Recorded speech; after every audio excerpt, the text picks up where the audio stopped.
Revelação de Jesus Cristo, parte 53, dia 26/7/2024.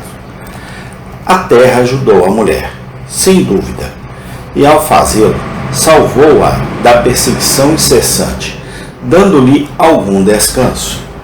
O cristianismo tornou-se a moda, e o imenso número de meros professantes dessa fé, embora realmente uma fonte de fraqueza interna, ainda era uma fonte externa de força e proteção. Era uma proteção terrena, sem dúvida, e por isso perigosa. No entanto, era apenas a proteção que o próprio Deus havia dado à igreja judaica na Babilônia, em Susã, e no Egito. O dilúvio da perseguição estava varrendo a igreja, quando a terra abriu a sua boca e tragou o dilúvio que o dragão lançou de sua boca. Essa cessação da perseguição, essa ajuda terrena, tornou-se uma armadilha.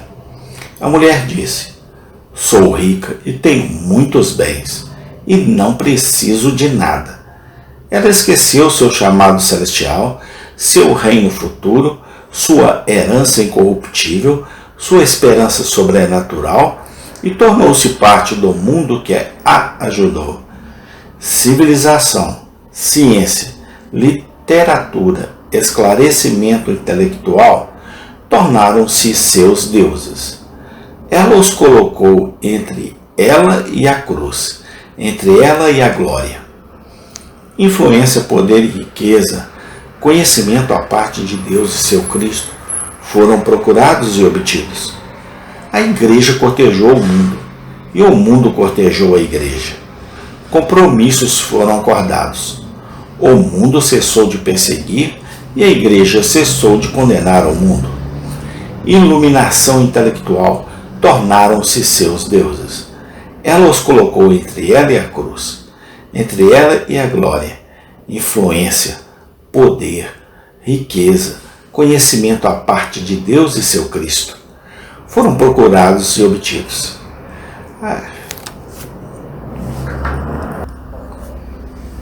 No entanto,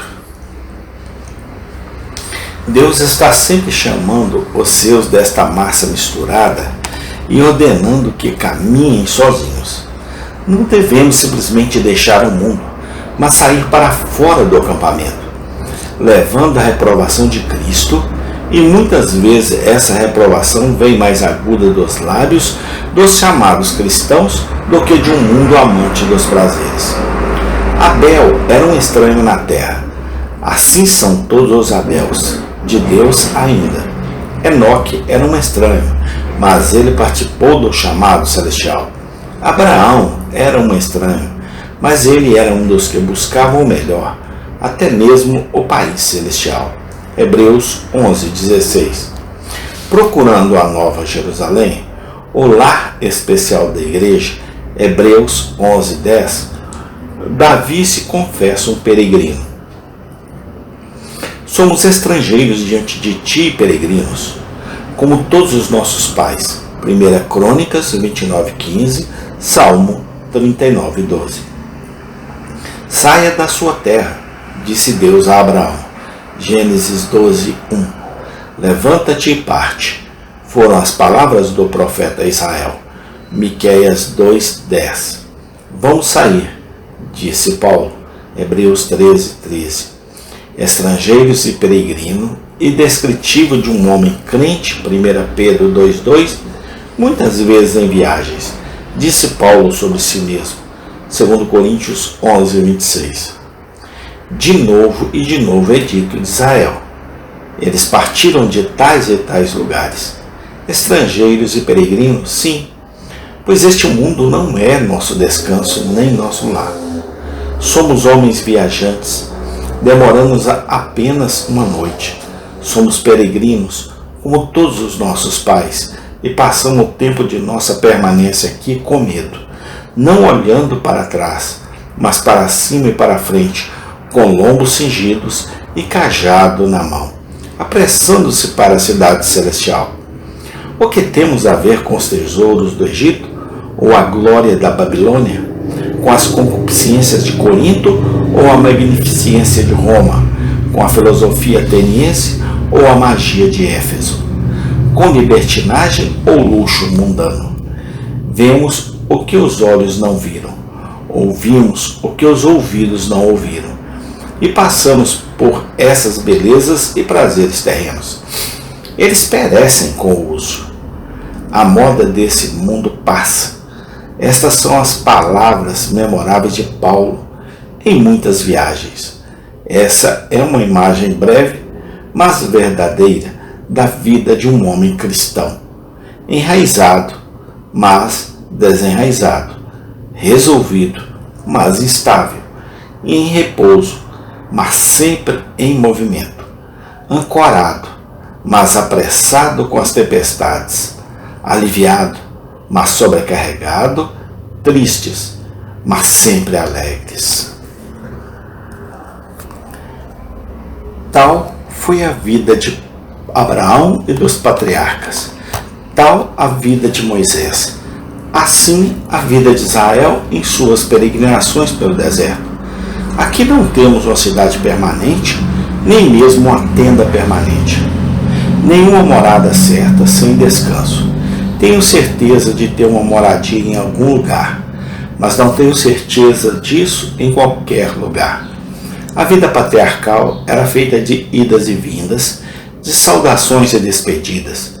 Os homens eram então estrangeiros e peregrinos na terra. Eram como marinheiros que passavam a maior parte do tempo levantando e soltando âncoras, abrindo e recolhendo as velas. A vida deles era a mais distante possível daquela do eremita, por um lado, ou do comerciante movimentado, por outro. Pareciam dificilmente tocar o solo por onde passavam, ou ter qualquer ligação firme com as coisas visíveis e temporais. A história de Paulo foi em muitos aspectos uma repetição da de Israel, e ainda mais uma repetição da do Mestre, que estava acima de todos os outros. Em viagens frequentes, cujo ministério era um movimento contínuo de um lado para o outro, sem ter onde reclinar a cabeça, para quem até Betânia era apenas um local de descanso de uma única noite, do qual ele deveria partir no dia seguinte. Desde o dia que o Senhor brilhou sobre Paulo em seu caminho para Damasco, sua vida foi de Israel no deserto apenas com mais conflito, cansaço, tristeza e trabalho. Ele tinha seus etas, seus sucotes, seus marachas, seus elins, seus refidins, seus kadeshes, com muitos locais de descanso intermediários, certos de nada além do que a nuvem pilar estava acima dele, que seu pão seria dado a ele e sua água seria certa, que não havia condenação para ele e que todas as coisas cooperariam para o seu bem. Muitos e agradáveis lugares de descanso tinha Paulo, como seu mestre no poço de Jacó, desfrutando de sombra e provisão das quais o mundo nada sabia, mas os intervalos entre eles eram longos e cansativos. Em Corinto, em Antioquia, em Troas, ele descansou uma e outra vez, desfrutando de doce comunhão com os irmãos, mas ele mal começou a gostar disso quando foi chamado. A nuvem pilar se ergueu e ele foi obrigado a se mover. Cada movimento, cada etapa era um encontro com uma nova tempestade do deserto, ou a resistência a um calor mais abrasador. Alegremente ele teria permanecido em tais lugares, no seio das igrejas que havia plantado, mas o Espírito não o permitiu, levando-o de um lugar para outro, para laços e prisões, para trabalhos e açoites, para espancamentos e apedrejamento, para naufrágio e perigo no mar e na terra, para cansaço e dor, para fome e sede, para jejum e frio e nudez. Ele era um estrangeiro e peregrino na terra, através de muitas tribulações, entrando no reino de Deus. Atos 14, 22. De Israel lemos que eles vieram a Elim, Êxodo 15, 27, onde estavam os poços e as palmeiras. E é então que eles partiram de Elim, Êxodo 16, 1, para o deserto, onde não havia pão nem água. Amém. Tem continuação. Obrigado a Deus, porque o Senhor é a água que temos para nos saciar a sede no deserto.